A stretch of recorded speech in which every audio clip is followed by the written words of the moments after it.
you can't knock like every job that you've had. Like you have to just learn like, okay, it's going to take steps into getting where I want to be. Like it's okay to be entry level, whether you're 30 or whether you're 45, whether you're 22, you know, like you have to start somewhere. Like being All right, hey everyone. I know there's been a really tough climate with job search these days. So in this interview, I want to bring on someone who's an expert who's going to give you advice on resume and optimizing it and give you some career tips navigating this tough industry. So check it out. Yo, everyone, listen, I have someone very, very special here. I have Erika, the resume bae, the resume bae. You understand? It's all kind of bays out there. Listen, Valentine's Day, this is the only bay you should have been hitting up because I know y'all need jobs out here. yeah. And I really want to bring her on here because yeah, I really have been feeling the content you've been posting on LinkedIn. And it looks like you're getting a lot of traction from people, like a lot of happy customers. And resumes are honestly like a lot of people are applying to 100 jobs a day, and they got Yes. some trash resumes. And I've had some of my listeners, some of my listeners are sending me resumes, and I'm like, Yes. ooh, this is bad. This is bad. So I really wanted you to get on here, one, to kind of speak about your background and Mhm. how you even got into this, and then really we just want to give some people some tips here. So I'll let you take the floor. I'm already talking too much.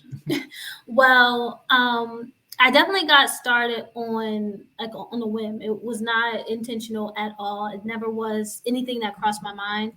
But what I can say is that when I did start, it always was out of pure heart. Like whoever I was helping, like this, and I wanted them to understand where I was coming from with tweaking their resumes from just a standpoint of like my way is like the holy grail. That's it and that's all.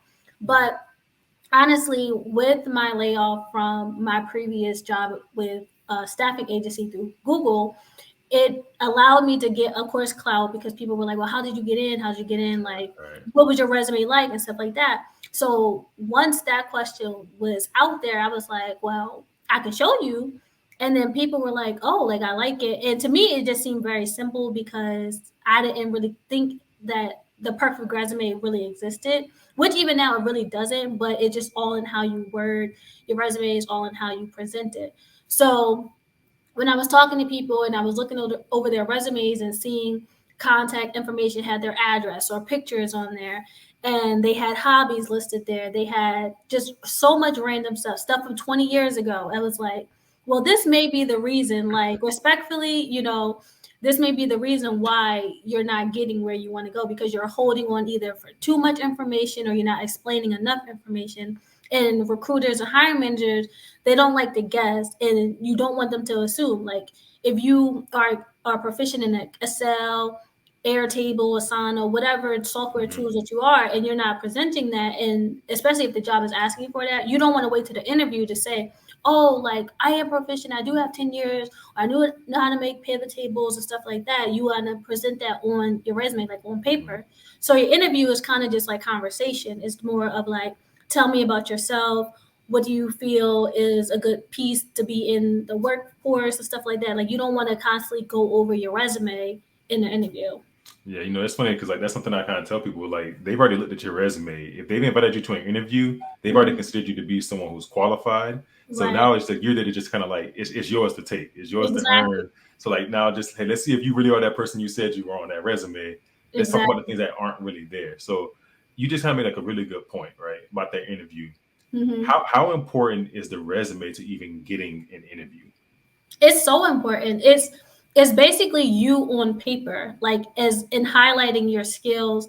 And I know people, like I said this before, people are stuck in this like transferring skills, like transferable skills into tech and any other field. But transferring your skills really is just highlighting what you've been good at for a certain amount of time and bringing that in any career field that you will want to be. So, but people get stuck on trying to just transition from a totally different field to something new that they never been in, and then and avoiding that entry level. So just having your resume really show like what you're actually good at, and then building like those entry level points, that will make better sense than you forcing information on your resume than doing 1,000 applications and wondering why you only get offers or interviews for places that you're really not on your top 10 list. Mm, mm. So you would recommend people tailor their resume for every application? Not every every application, but you definitely need a niche. You definitely need to narrow down to like if one companies, because people get in a stuck in a role in a title, and titles for different positions can do a lot of different things. Project coordinators, managers, scrum master, whatever, data analyst, everybody does something different at the company. So to say you want to be just a project manager, but you don't know if you want to be a project manager in pharmaceutical, in tech, in logistics, and real estate, like everything is going to require something different. So you need to pick your niche and then narrow down from there. So that way, when you do multiple applications, if you are trying to do project management in logistics, your resume will fit that better than just saying project manager in general, because you may need Asana versus Airtable for project management in one role that you will need in the next role. Or you may need to learn how to do pivot tables, or you may need how to do MVP strategies. And you're like, well, I didn't know that I needed that, Hmm. because you're just stuck on that one title. So, not necessarily tailoring it for every application, but definitely putting a niche on it. So, if you did apply for 15 jobs within the last 2 months, you can definitely say, okay, I should expect a callback within at least 5 of these companies. So that Hmm. way you're not left with disappointment, because that's where the disappointment comes from. The lack of narrowing down your resume because you want to have this many hats. Like, it doesn't work like that, Hmm. unfortunately. So let me ask you this question though, because I've had some people they'll ask me this, and they'll say, like, let's say for example, you're trying to get into your first tech job, and you don't have any actual tech experience. Some people Hmm. will tell you like, hey, don't put anything on your resume that isn't, like all the jobs that weren't tech jobs, like take them off your resume. Right. Do you think that people should be taking off those jobs that weren't, I guess, directly tech related? Yes and no. It just depends, honestly, because if that experience is going to be relevant for the roles that you're applying for, then you want to hold on to that. Because, like I said, you never want to leave them assuming that you don't know, or assuming that you do know and you don't. Because if you take it off and it's needed for the role that you're applying for, now they're not really, they're either going to ask you and you may have the pressure, like, oh, yeah, yeah, like I did that at XYZ job, but then it's not on your resume. So then they're probably like, well, does she really have it, or is she just saying that just because she really wants this position? Like, I've been in interviews where because it wasn't on my resume that I knew what it was, or I wasn't thinking about it, that when I said it, it kind of seems like I'm lying, even though I'm not. But Hmm. because it's not already on paper and I'm not explaining that I do have this skill set, that I'm just saying it just because that's what they want to hear, or it's because I really want to get that job. That makes sense. Hmm. Yeah, you just made like a really that's a really interesting point because like I haven't known how to answer that question for people. When I applied for my tech job, like, and I didn't have tech experience, like I put everything on there. Like, I was just like, well, I mean, obviously the only thing I didn't put, like, I didn't put like when I worked at Foot Locker, or like when I Right, worked yeah, yeah, at exactly. Best Buy, stuff like that. But maybe I should put Best Buy, whatever. So it seems like what you mean is like is more so like if that role had some transferable skills, then Hmm. you should include it. But like if you worked at McDonald's when you were 15, Yeah, you don't need to really put that on there because it's yeah, completely unrelated. yeah. And I get it. We all start somewhere where we just want to get to that six-figure point, or just be comfortable in our compensation point. But you can't you can't knock like every job that you've had. Like, you have to just learn, like, okay, it's going to take steps into getting where I want to be. Like, it's Hmm. okay to be entry level, whether you're 30 or whether you're 45, whether you're 22. Like, you have to start somewhere. Like, being entry level does not or should not make you feel like you're starting all the way at the bottom, because especially if you're transferring into a new field, like that's where people kind of get hung up on, where they just want to transfer and go straight to the top. Like, sometimes it does work. Like, if Hmm. you've been at your other company for like 5 years and you're like, okay, I now want to do recruiting, but they're only asking for 0 to 3 years, and you kind of like fit your way in because you're familiar with some skills, or you went and worked at a call center, so you know how to talk to people.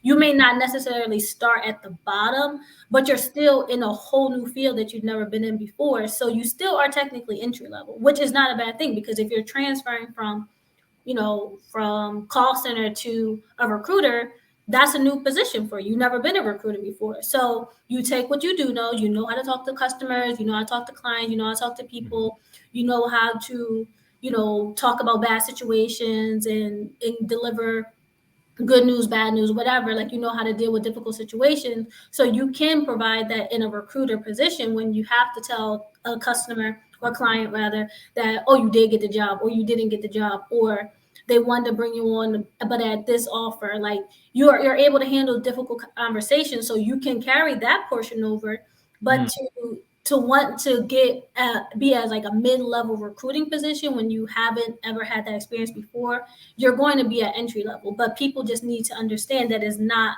a bad thing. Hmm. Yeah, that makes sense. So a lot of things kind of came out of that. But actually, before I even ask that question, so I had this. Is what I gotta know. Why the name Resume Bay? Like why Resume Bay? Well, actually, I didn't even give myself this name. One Oh, of my okay. good friends in our group chat with Shanae, Ty, she gave me this nickname because we all had to come up with like a hashtag for our brands. And she gave me the name and it stuck. And I was like, I could really rock with this. Like, Right, right. it was just literally like an instant thing. And I was like, yeah, I'm going to rock with it. And now I call my clients my resume babies. So You got a little they feel tribe now. so they feel the love all the time, and the thing too, like I want to stand out from the crowd of any other resume writer as far as being like as personable as possible, because I let my clients know, like, if your resume or you feel like your resume is bad, like I'm never going to tell you that. Like as soon as I see your resume, like, oh my gosh, like what is this? Like I like for them to understand and You be better start on. telling them people that this stuff trash, man. Let them people But it's know. really how you present it, because a lot of Yeah, people, they but come to me from other people and say, or they didn't explain to me why my resume was quote unquote bad, or they didn't explain to me why I was getting these no's. So I like to kind of like bring them in and like give them that yeah, one on like one, so educate them. they know, like, not only do I got you and I can present your resume in a better light, but I want you to understand, like, once you have this new resume, this is how I want you to present it going forward. Like I try to give them like the whole package. Like even if they just get a Okay. resume and they don't do career coaching or they don't do the mentorship, they still get that regardless, because it's no good having a resume and you don't know, like that's why they come to me, because they're like, well, I got this resume, but I still wasn't getting any hits, or I didn't know who to send it to first, or I didn't know how to talk to a recruiter.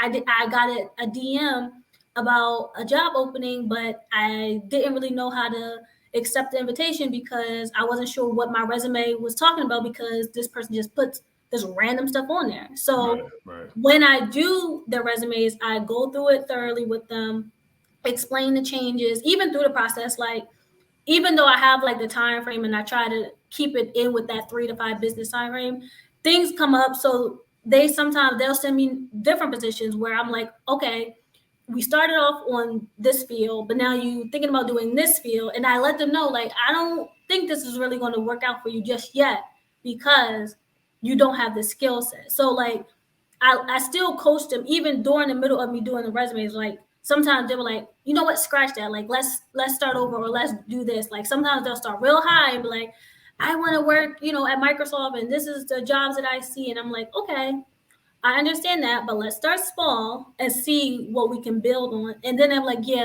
like that makes sense. Especially with the $10 resume review that I did. So many people were like, oh my gosh, like it just took a small bit of information, but I still like gave them as much detail as possible. No matter it was client number 1 to client 237, like I let them each person know, like in that review, top to bottom, to say, this is why your summary what your summary is missing, or this is the skills that you should add instead. Like people adding, Word doc and proficient and team leader is like, okay, but what about that? Right, yeah. Like, What those are that the mean? does, you know what I mean? So doing that review alone definitely set people in a new light to be like, oh, like that makes sense. Like using certain synonyms and putting storytelling method in their job duties was like a highlight for them, because their resume wasn't necessarily bad, their lack of explanation or presentation for it just didn't make sense to them. So that's why I like to like all my new clients or even past clients, like when they come back to me and they're like, I know, like you told me this, but I really want to know about this, or like you explained it so much better, because I care about what I do, and I don't want anybody to ever feel like I'm doing their resume and it's just all I have to say, and like you have no input at all. Like, because they are my little babies. Like, I care about them. Like, I want them to constantly give me their success stories and say, I'm on my third round of interviews. Like, I really think I got a job, or like, I'm negotiating my salary right now. So it's like it's paying off for me because I do it in the light that a lot of other people aren't doing. They kind of like have the client sign up and then they forget about it. They present their resume to them and then like that's it. They're done. Yeah, that's what I've seen in the past. Is companies that like, or not companies, but I guess individuals who write resumes, and they'll Mhm. charge you $500 for the resume, and they'll give you this like basic generic one, like for the role. Like, oh, Mhm. what are you applying for? Okay, software developers.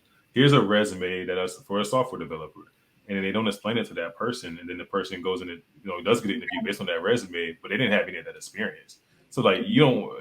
So you don't want to just go into the you don't want to lie Yeah. on your because you need to be able to speak on it. So then let me ask you this then, like so from what I just heard, like you're offering the career coaching aspect as well. So like I Mhm. guess then having a good resume isn't good enough like on its own. Yeah. Only the resume is not always good enough because, especially for people who are kind of tenured in their roles or at their jobs, they don't know how to do interviews anymore. Like they forget. So sometimes they Mm-hmm. do need coaching. Like if someone who's come to me that's been at their job for 10 years and they're like, I want to transition into something new.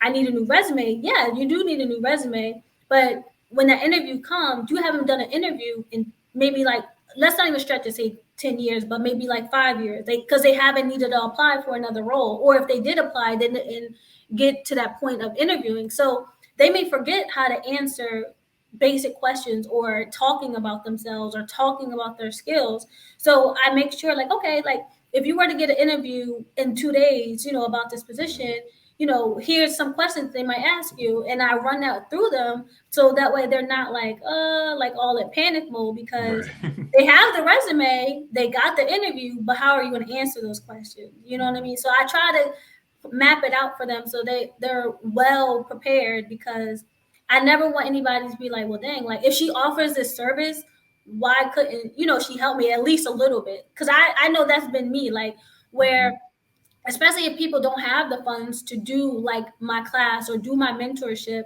it's like I'm not going to drag my feet, especially if I know that they may need that help, because I know they're going to come back to me because I just did their resume, so they're going to soak up as much info out of me to say, okay, what about this, what about that. But I also like to let them know, like, all right, once I do this resume, and I give them homework. A lot of my clients will tell you, I give them homework because while you're waiting for me to do your resume, this is what I want you to do in the meantime. I want you to practice interview questions, or I want you to practice questions that you're going to ask them. This is the field that you're jumping into. Why do you want to jump into this field? What about it excites you? What can you offer them? What can they offer you that you're not getting at your current job? So I like to definitely make it as personable and as a coaching experience as possible because it's needed. Because if they're not going to get everything from me, they're going to go to somebody else and then they're going to get even more information or less information, and it's just like a never ending cycle. So I Mm-hmm. just try to make everything like a one stop shop, so that way they feel like even though I only paid this amount of money for my resume, I did get a little bit of coaching, I did get some mentorship, I still got to talk to her after she was done my resume, and I feel like she actually cares about what she helped me on. Yeah, that makes sense. So then like does someone what so a lot of people they debate like because they're like, oh, the money part, but like Mhm. is a and obviously you're gonna have your reason to say this, but I still want to ask, right? Like, is a professional like why would someone need or like want a professional resume writer? Like, why can't like what why can't they do it on their own? They can. But the thing is, a lot of people want to pay for convenience. Like, no matter what we do in this world, we want to pay for convenience. We can do YouTube University. I'm pro YouTube University all day long. But there are certain Like you. things. Exactly. There are certain things that I'm just not okay with. Now, I will look up certain things so I don't necessarily like get played out or feel like I'm wasting my time or anything like that. But if I could go to someone is that's in a position that can help me, 1,000%, I'm going to pay for that service. Yeah, Now, that's when fair. I pay for the first person, of course, like I will definitely compare prices, Yeah. but why as me as a person who knows nothing about this, why would I sit here and kind of like struggle just to avoid costs, especially when it's something that I know eventually I'm going to still need help with. Like people come to me all the time and ask me for, like cuts costs and stuff like that, which I'm 100% with. I'm not against cutting deals and helping people out at all. But the difference with me is that when you do come to me as a client, as a potential client, and you feel like my prices may like scare you away, I want people to understand that my prices are my prices, yes, but this is what comes with it because at any given point, I'm literally on my phone till like midnight. You call or text me, hey Erica, I found an issue with my resume, whether we're in the same time zone or not, I'm going to text you. Like, I never want people to think like, oh, I'm paying 150 for my resume, but I'm only getting my resume. You're getting nonstop communication with me. You're getting one-on-one experience. There's no team. There's no hidden agenda back here. There's like just me in my office, and I'm giving you 100% of me. Even questions that I may not know the answers to, I'm never going to be like, oh, I know this. You should take my word for Bible, and that's it. Like, no. If it's a question that I don't Wait, know, wait, wait, wait, wait, wait, wait. Take your word for Bible. like Yo, I'm gonna take that. I'm gonna take that. No, that was good. That was good. I'm gonna take that. yes, because I never want people to feel like it's a one stop shop for me. But everything that I say, like if you feel like I'm not really giving you good insight or whatever, then we're going to look it up together. Like I'm never going to be the person that feels like too good to constantly like learn things. Because I always Yeah. ask people like I've never worked in these fields, but I know how to transform a resume to be presentable. But if I'm working with a data analyst or working with a scrum master, I'm like, oh, well, tell me about this. Like, this is interesting. Or like, why do you want to do this? Because I want to know for the next person. So that way, when I get another scrum master client or I get another PM client, things that I have kind of been out of touch with, I can present it to them. Like, yeah, like my other client was telling me about this, or this is the certain pay, or whatever it Yeah. is. Like, Right. I Right. want people to not just think of, especially my prices, because I feel like my prices are reasonable because I do Yeah. I told you I offer. seen $500 for just a Yes, resume. and For just a resume. no shade to my resume friends that's out there because who are in my circle that tell me like I should up my prices. But that's like I told them, like that's not me. Like I have other ways to like increase revenue by instead of upping my prices all the time because I'm still going to give that same energy to those $10 clients that I had 3 weeks ago. Those $10 clients that were getting those reviews, I did not touch their resume to simply redo it. I gave them feedback, but they still got the same Erica that will get a 250 client or a LinkedIn optimization client or a 600 class 5 days a week client. You know what I mean? Like they still So get wait a me. minute. Wait a minute. Wait a minute. So wait a minute. You do LinkedIn optimization too? Yes, I do LinkedIn optimization. I do 5 day mentor classes under career development. I do one-on-one sessions. I do interview prep. I basically Hmm. do it all. I'm a one-stop shop, or I try to be Try to anyway. be. Try to be. So again, like so. Listen to y'all. The resume is not enough. Everyone Yes, got one of those. Everyone got a resume. Everyone got the same certifications. Everyone got those same degrees and high school diplomas. If you, yes, in this current market, we just had over 50,000 people or more just get laid off, and they got exactly. experience. And Exactly. they flooded the market, and those people you're competing with those people, so you want to make sure you're getting a leg up and using someone like this. Like I think I just had an interview with my financial advisor, and it's the same thing, right? Like I could do my own financial, stuff, but like Mhm. he specializes in that. And Exactly. do I want to do it in a mediocre way, or do I want to pay for someone who that's all they do and they know all Exactly. the best practices? So Exactly. definitely, the whole cutting deals and stuff. People need to listen. You get what you pay for. You do, but I like for people to still understand. Like I know, like I get it, especially with layoffs, because I was in that situation when I got laid off with Google last year. and I saw these top like 6-figure coaches and stuff, and I'm Mm-hmm. like, dang, like I really just I wanna be under their wing. Like I want them to like talk to me, and as soon as they would just hit me with their price, it was $50 to talk to me.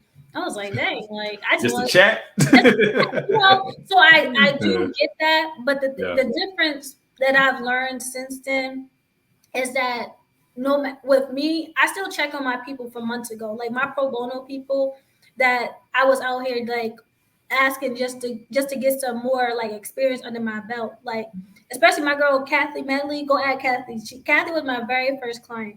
Kathy is the one who actually told me to do this full time. Wow. And 9 months later, she's still like, you go, girl. Like, she's still advocating for me. Right. And it's like amazing because I've gained like a nice little family through my clients. Like, Right. and I appreciate them and they appreciate me because I'm never like Hollywood on them. I Never still Hollywood. Well, you no, got the never. one liners, man. You got the one liners. I'm never Hollywood on them because they got me to where I am now. So, like I said, it's never about the money. It's never like a money grab with me at all. Of course, my prices are my prices, but I'm still God's child, so I Oh got yeah, you. that's what's up. Hey, You praise the know, Most High for sure. Yeah, you but just you don't just spoke to blame my me. soul. Listen, don't take the kindness for granted, y'all. Yes, Listen, like don't yeah, blame. But I've been there, so I definitely understand. And people, they even when like we'll forget about it, and they'll come back. They'll be like, "I sent you a Starbucks gift card, or I sent you an Amazon gift card," and I Mhm. had forgot about the whole like non-payment situation because I know what it's like to be in those tight situations. But Right, they didn't forget about me, and the fact that they still want to pay me in any type of way just for my time because they know time is valuable. I appreciate that. So like I know the people who, really need my service and may not have the financial needs up front. Like I never want to take anybody's last. Like when people present me with an amount and they say like, I really need this service, but I only have this amount. Like I never want them to feel like they have to give right, me their last right, because right. I'm not like that at all. So then, like, let me ask you this question. Then, like, so what are like some big mistakes people make when they try to do their own resume? I Like, what think kind of advice can you rushing. give someone? What was that? Never rush. Rushing your resume will definitely have you sitting here with like 15 different templates. Color coordination is off, font is off because you don't know what you're doing essentially. Like because you're not knowledgeable in certain like layouts and spacings. Like people can have like a good like resume where their wording is good. Like I've told people in the reviews, like your resume words are fantastic. Like your verbiage is amazing, but you don't need to have 3.5 pages. Your spacing is off, Hmm. or your font is too big, or you have different font sizes or different fonts, boldness and stuff like that. So that's when it comes to you needing an advisor in that space because if if you didn't need a resume coach or a resume advisor, whatever label you want to give us, we wouldn't exist. We exist for a reason. Whether it's to do it completely from scratch or if it's to tweak certain areas and just give you advice, like because everybody needs coaching in some area. Like, and I never want people to feel like like people will tell you like out of those $10 reviews, I probably only did 5 full revamps just because those people who got their reviews done, I let them know one, your resume is not horrible, but two, this is what needs to be fixed. Whether it's the font, the spacing, reduce it to 1 to 2 pages. If you're 5 to 10 years, more so closer to 10, 2 pages. If you're 5 and under, 1 page. If you've been Hmm. at your job for 3 years, 1 page. Add your second job if it's within, reasonable amount of time, stuff like that. Right, But right, I let them do it on their own. And I told them, I said, this is your feedback. You do it on your own. And that's how I knew who were really serious about doing their resumes and getting their right, resumes fixed. right. Because, like I said, I give everybody homework. I'm not just doing this just to do it. I Listen, want no, you this to is this know is it. Professor Erica. I want you to understand this You is. know? And I'm like, this is your homework. Now, I want you to take this advice and show me. I'll give you a week.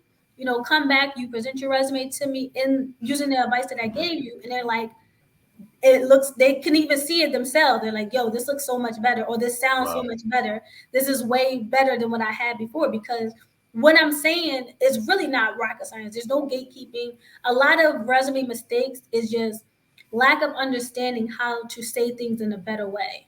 Like with people using like ChatGPT, like that's like a good thing for like content creators for us, because coming up with ideas off the top of our brain, if we're not that type of person, or we don't know how to display certain things to attract the audience, we need like synonyms and stuff like that to kind of be like, okay, like how can I say this in a professional way, or how can I say this to bring more traction to my page? And that's basically what we are. We're just people to help build traction to your resume. Listen, man. So I just heard something real good there, y'all. Y'all stop using Chat GPT for your resumes, man. Y'all all gonna have the same resume. Y'all all got the same looking resume. No, Using right? AI, you got the same looking resume as everyone else. But Yeah. listen, thank you. Like, I want You're you to welcome. close I out. appreciate this so much. No, for sure. I'm So like hoping I dropped some gems and that you people were did. listening, because everything I have to say is the truth. You know, I'm never going to steer anyone wrong, Mm-hmm. and there are times where I do have to tell people no, because I know like me just talking to them is just like a waste of time. So if you're not if you're not ready to hear the truth, the good truth, then I'm sorry. But if you are and you need some feedback and you're willing to take what I have to say and do your homework, then I am here. I'm happy to help you. You can call me, you can text me. My number is in my bio. I am available not 24/7, but 24/7. more more than the average. I will say that. So where can people find you? Where are you at?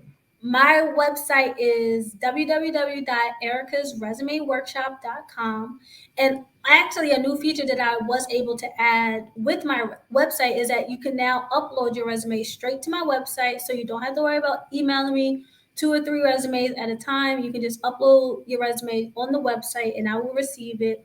So it makes the process a whole lot easier. You don't feel like your resume is getting lost in the sauce.